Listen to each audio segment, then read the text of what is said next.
नमस्कार, मैं हूं आपके साथ राजीव ढोंडियाल। अल्पसंख्यकों पर अत्याचार के लिए बदनाम पाकिस्तान इस्लामाबाद से करीब 2250 किलोमीटर दूर भारत के उडुपी पर हमें ज्ञान दे रहा है।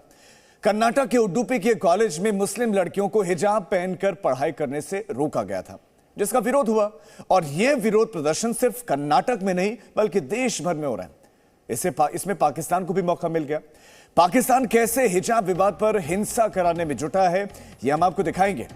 लेकिन उससे पहले आपको यह बताना जरूरी है कि आज कर्नाटक हाईकोर्ट में हिजाब विवाद की सुनवाई हुई। सुनवाई सिंगल बेंच कर रही थी।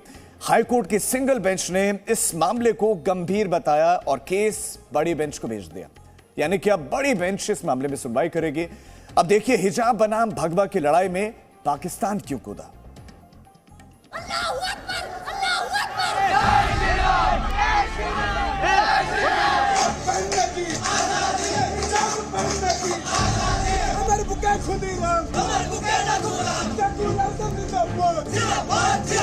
हिजाब हमारी आइडेंटिटी है।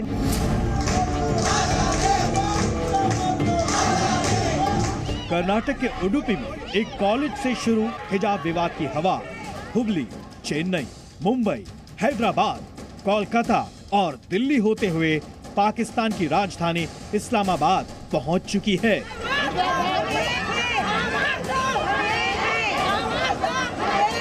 हिंदुस्तान के शहर शहर में हिजाब के नाम पर प्रदर्शन की इन तस्वीरों को देखकर पाकिस्तान खुश भी है और आग में घी डालने का काम भी कर रहा है। इमरान सरकार अपनी तरफ से पूरी कोशिश कर रही है कि किस तरह हिजाब के बहाने भारत में हिंसा भड़काई जाए और हिंदुस्तान में हिंदुस्तान के खिलाफ दुष्प्रचार किया जाए। एक तरफ पाकिस्तान के प्रधानमंत्री इमरान खान बलूचिस्तान लिबरेशन आर्मी के हाथों पिटे पाकिस्तानी सैनिकों के जख्म पर मरहम लगा रहे हैं और दूसरी तरफ इमरान सरकार के मंत्री अपने घर की चिंता छोड़कर भारत को ज्ञान देने में लगे हैं।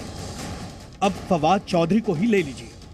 ये पाकिस्तान के सूचना और प्रसारण मंत्री हैं, लेकिन बातें ऐसी कर रहे हैं जैसे कर्नाटक के हिजाब मंत्री हों। उन्होंने ट्वीट किया कि मोदी के भारत में जो कुछ हो रहा है वो डरावना है। भारतीय समाज अस्थिर नेतृत्व में तेजी से पतन की ओर बढ़ रहा है। किसी भी दूसरे ड्रेस की तरह हिजाब पहनना भी निजी पसंद का मामला है। नागरिकों को स्वतंत्र रूप से अपने फैसले लेने का अधिकार दिया जाना चाहिए। अल्लाहू अकबर। उसके बाद शाह महमूद कुरैशी आए। कहने को तो ये पाकिस्तान के विदेश मंत्री हैं, लेकिन भारत के अंदरूनी मामलों में कूदना इनकी पुरानी आदत है। कुरैशी कहते हैं, मुस्लिम लड़कियों को शिक्षा से वंचित रखना उनके मानवाधिकारों का उल्लंघन है। किसी को भी उसके मूलभूत अधिकार से वंचित करना और उन्हें हिजाब पहनने पर सताना दमनकारी है।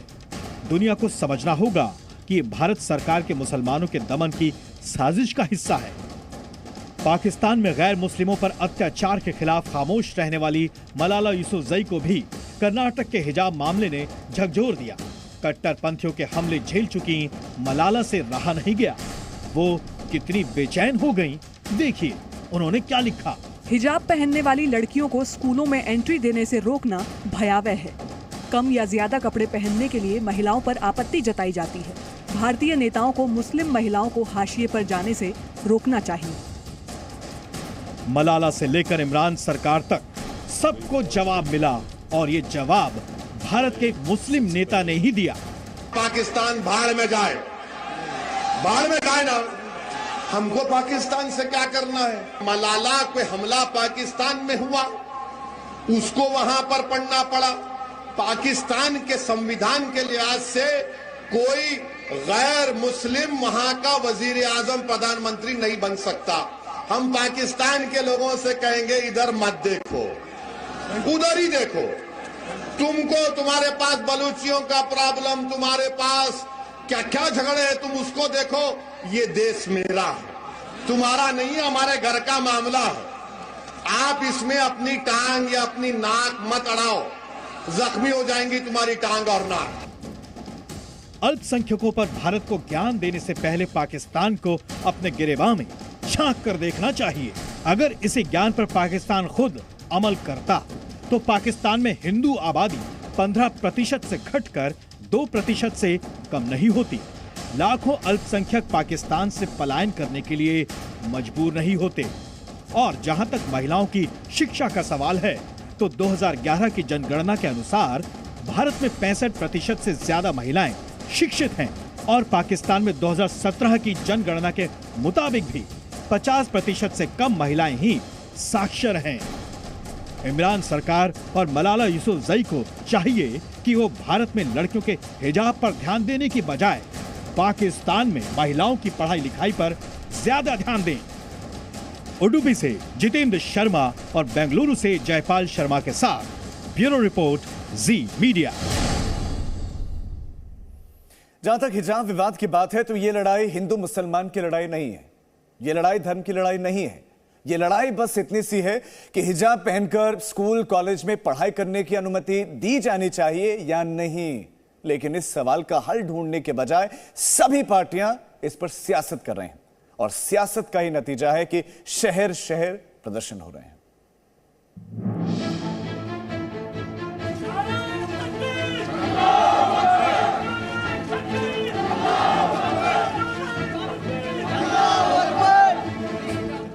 ये दिल्ली का शाहीन बाग है, वही शाहीन बाग जहां सीएए के खिलाफ 100 दिनों तक सड़क घेरकर प्रदर्शन हुआ था। अब यहां हिजाब के समर्थन में प्रदर्शन हो रहा है। ये कोलकाता की आलिया यूनिवर्सिटी के प्रदर्शनकारी हैं।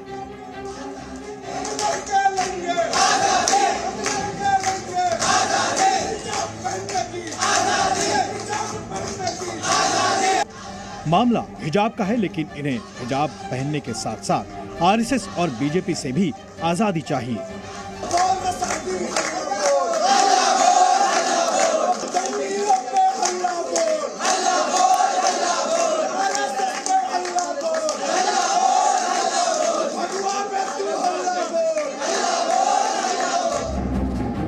काफी संख्या में हिजाब पहनकर लड़कियां सड़क पर उतरी।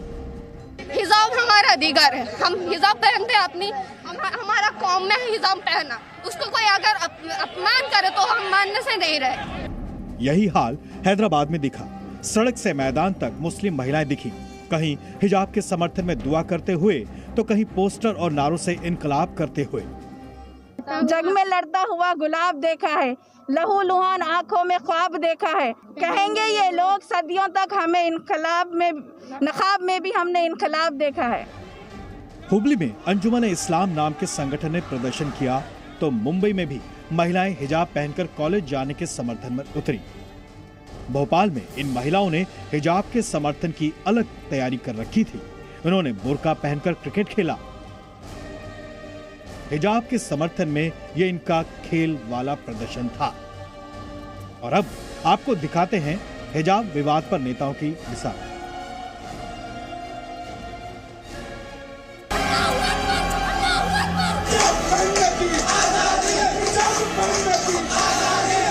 हिजाब और बुर्का पहनना तो हमारा राइट है, हमारा फंडामेंटल राइट है संविधान में।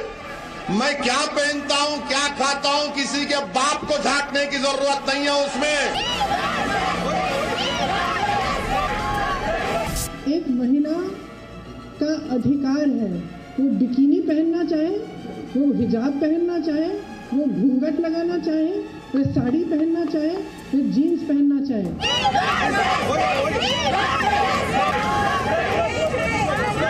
हिजाब हमारी आइडेंटिटी है। कर्नाटक को देखें कि बच्चे स्कूल में नमाज पढ़ रहे। ये क्या, ये कोई इस्लामिक स्टेट का लॉ है? ये इस्लामिक स्टेट बनाना चाहते हैं। हमारा कौम में हिजाब पहना। असल में बात यह है किसी न किसी तरीके से मुस्लिम बच्चों को तालीम से दूर रखना। Madam,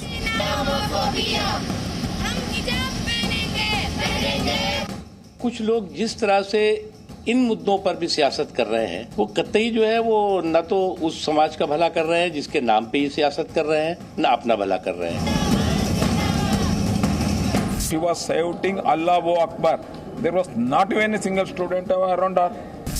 It is civil war.